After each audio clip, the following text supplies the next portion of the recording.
Most nights at the Vantage Inn pass in a grey blur, just me, the hum of vending machines, and the odd guest checking in after midnight. But if you work here long enough, you notice things. Like how every guest since I started comes alone, but always hands back 2 keys at checkout. I thought it was a quirk, a glitch in housekeeping, until tonight, when someone finally returned for the extra key they left behind. If you're curious about what really happens when the sun goes down at a roadside motel, you'll want to hear this.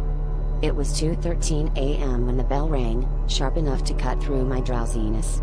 The lobby was empty except for a thin man in a rain-soaked coat, his eyes darting past me, scanning the key rack behind the desk.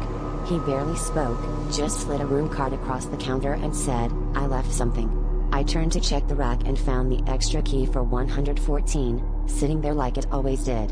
But as I handed it to him, I noticed his hand was trembling, almost vibrating with some pent-up terror.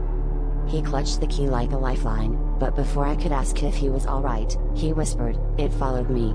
He backed away, never turning his back on the empty hallway beyond the lobby, as if expecting something, or someone, to appear. The automatic doors hissed shut behind him, and for the first time, I realized the security camera feed for 114 had been static since he checked out hours ago. Curiosity gnawed at me, so I replayed the footage from the night.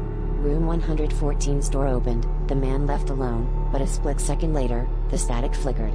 For just a moment, another shape, dark and hunched, slipped out behind him, impossibly close. My skin went cold. I turned back to the key rack.